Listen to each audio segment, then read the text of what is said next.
Çok zor zaten en büyük girdi o mesela arazi sahibi her yıl %100 atıyor üzerine. Biz mesela ürünü sattığımızda atıyorum mesela geçen yıl biz mısırı 9.500'e sattık. Bu yıl 10.500'e sattık. Yani 1 milyon 1 TL geldi üzerine. Mesela benim icare ettiğim 2 milyon 100 bin liraya sulu arazi icare ettiğim bu yıl 4,5 milyon diyor. Bir de bizim bu sol sahil sulama kanalı biliyorsunuz biz kanalın yukarı tarafında olduğumuz için su parasını 2 katı veriyoruz. O da yüksek, o da haksızlık yapıyorlar bize. Bir de bu elektrik girdileri hele TEDAŞ elektrik girdisi yani çok maliyetler çok yüksek. Aşırı. Tabii. Yani icareciler şey yapıyor sanki biz öyle altın mı kazanıyoruz yani dolar, euro mu kazanıyoruz bu arazilerde. 2 kat, 3 kat yapıyorlar, %100 artış yapıyorlar. Yani bu da büyük bir haksızlık.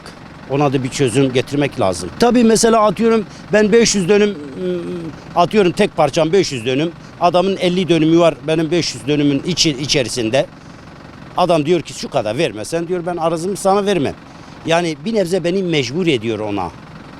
O yüksek meblağı beni mecbur ediyor. Vallahi biraz vicdanlı davranmak lazım. Yani atıyorum şimdi ekmesek biçmesek öyle kalacak.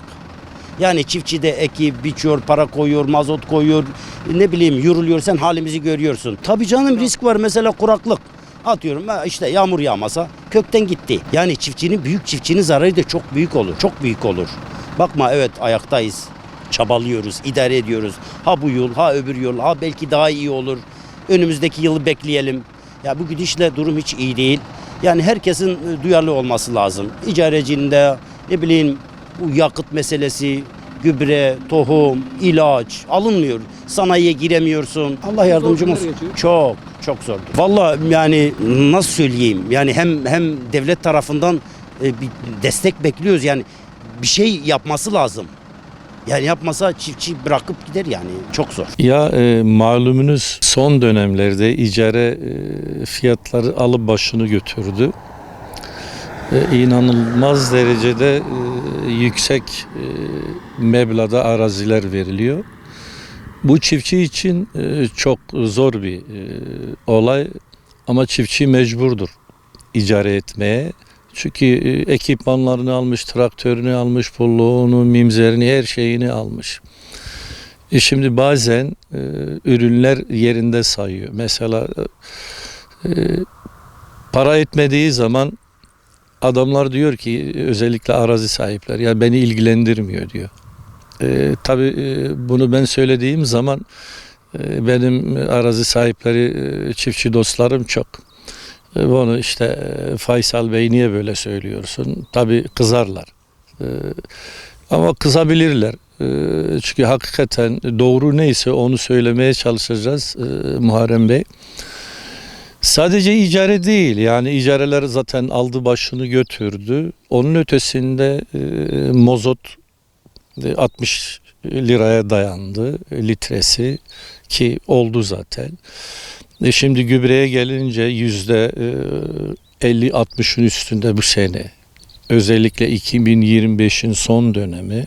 Hele 2026'da ne olacak?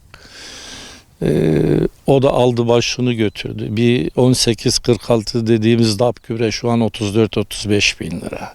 Bir gübre, azotlu gübre biz şu anda 26-27 bin lira. Bunun ötesinde 20'ye 20 bahsettiğimiz ekin öncesi gübresi o da 26-27 bin lira. Çok zor bir durum yani çiftçi için zor bir sene bekliyor. Artı tohum parası. Bir de yeni bir kanun çıktı. Mesela 2 sene sulu tarımda mısır ektiğin zaman 3. sene ekemiyorsun. Bu icare tutan arazi çiftçiler bunu mecburdur sulu yapmaya. Yoksa buğday ekemez, buğday onu kurtarmıyor. Mercimek ekemez, mercimek onu kurtarmıyor. Arpa ekemez aynı şekilde. Ya pamuk ekmek zorunda, başka bir ürün de yok. Pamuk da para etmiyor. Mısır'a gelince mısır evvelki sene 9,5 liraydı. Geçen sene 11.300 lira devlet fiyat verdi. Dışarıda 10.500 liraydı. Tabii ofis o parayı 11.300 lira vermişti. Ne oldu? Ofisin kesintileri vardı. Bir de nemi düşürmesi lazım. 14 nemle vermesi lazım. Yoksa almıyor.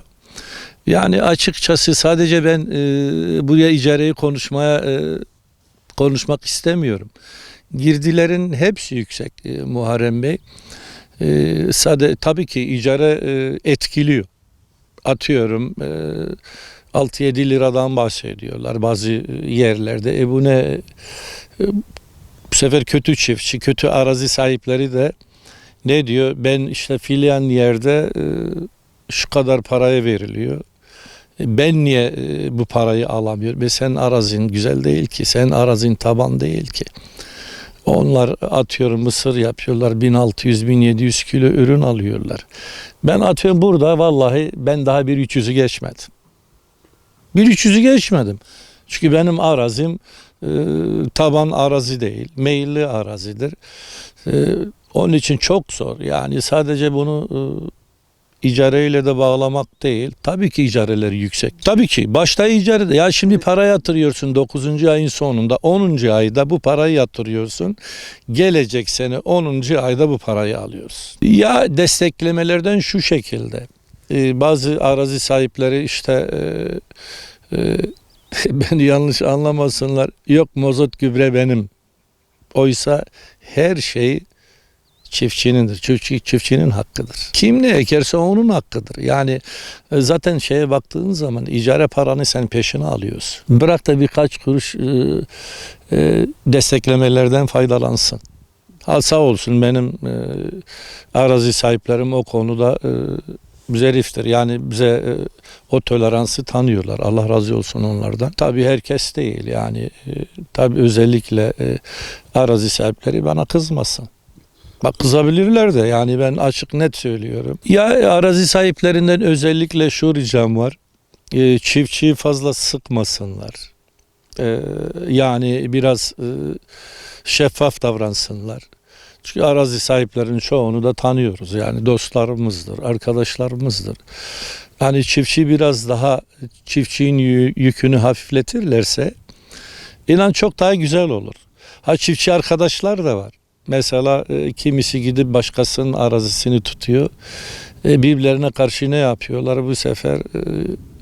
Çiftçiler de işte ben o araziyi ona bırakmayayım biraz fazla vereyim. Bu da çok yanlış. Çünkü herkes işini yapsın. Herkes birkaç kuruş fazla para kazansın. Burada bu memlekette herkes çiftçidir biliyorsun. Başka bir fabrikalarımız var mı? Yok. Ben 26 yıldır çiftçilik yaptım. Yani mesleğimi bıraktım. En güzel mesleğimi bıraktım ve çiftçiliğe başladım. Yani nedir? Helal bir kazançtır. Zaman zaman zarar da ediyor. Bak geçen sene buğday gelmedi. Biliyorsunuz 80-90 kilo buğday geldi. Bütün çiftçiler buğdayda, arpada, mercimekte zarar etti. Tabii çok riskli. Abi biz en sondayız. Mesela bize kanal geliyor. Ben daha geçen 1,5 ay evvel parasını yatırdım. Hepsini yatırdım. Bana diyor Faysal abi diyor önümüzdeki sene bu kadar. %30-40 şeyin üstüne gelecek. Suyun üstüne gelecek. Ya kimse çiftçiyi düşünmüyor ustadım. Yani benim son olarak çağrım sadece icareciler değil abi. Yani ben açık ve net söylüyorum. Devletin katkısı büyük olmalı. Şimdi sen bunu dediğin zaman her şeyi devletten mi bekliyorsun? Şimdi destek normalde eken kişinindir. Çünkü icare veriyor, icare parasını cebine koyuyor. 9. ayın 15'inden 10. ayın 15'ine kadar o parayı cebine koyuyor. Peşin parasını alıyor. Ama çiftçi ne yapıyor? Bak şu anda fotoğrafını çektin. Şu anda tarla sürüyoruz. Bu ilk sürüm. Bundan sonra kültifatörü vurulacak. Bundan sonra tırmığı vurulacak. Bundan sonra tapanı vurulacak. Ve şey haline gelecek. Sürüm haline, tohum ekilme haline gelecek. Ondan sonra tohum alacaksın. Yani gerçekten çok zor bir zahmet. Onun için gelip bize zahmet ettiği için sana teşekkür ediyorum. Açıkçası bu programı çekiyorsun. Yayınlayacaksınız bir gazeteci olarak. Bizler sizlere müteşekkiriz yani.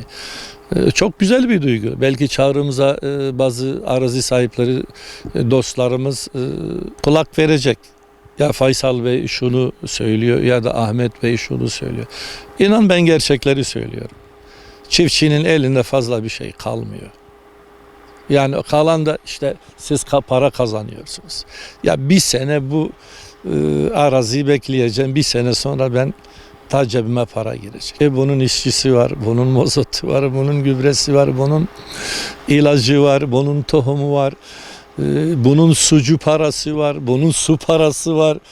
Muharrem Bey yani gerçekten çok zor bir durum. Rabbim bize yardım etsin. Tek dileğimiz o. Geldiğin için çok teşekkür ediyorum. Özellikle mesleğimiz çiftçiliktir. Özellikle çiftçilik yaptığımızda icare gerçekten çok pahalı. Ya kirası çok pahalı. Bir de kanal üstü bir de kanal altı var. Kanal üstü mesela 2 milyar 2 milyar 200 civarı. Ama kanal altı 5, 6, 7'ye kadar gidiyor. Ama gerçekten ayrıyeten gübremiz olsun, buğdayımız olsun, mazotumuz olsun gerçekten çok ağır. Yani bu sene de yağmur yağmasa gerçekten çok bir zarar göreceğiz. Geçen sene zaten bayağı zarar gördük. Ama Allah'a çok şükür inşallah beklentimiz bu sene yağmurlu geçecek diyoruz. Çağrımız nelerdir? Toprak sahiplerine biraz daha onlar da düşünsün yani icareler çoktur. Yani gerçekten mesela geçen sene zaten bütün icareleri verdik ama hiç almadık verim. Ama bu sene de verim almasak icareler kazanıyor. Ama biz kaybediyoruz. Gerçekten onlara da isteğim budur. Biraz daha indirsinler yani. Vicdanlı olsunlar. Evet risk alıyoruz. Allah'a bağlı bir şey yapıyoruz şu an. Yani sulu değil, kuru arazi şu an. Allah'a çok şükür inşallah yağmur yağar. Beklenimiz odur. Yetkililere bir çağrımız özellikle gübre, mazot bir de destekleme istiyoruz.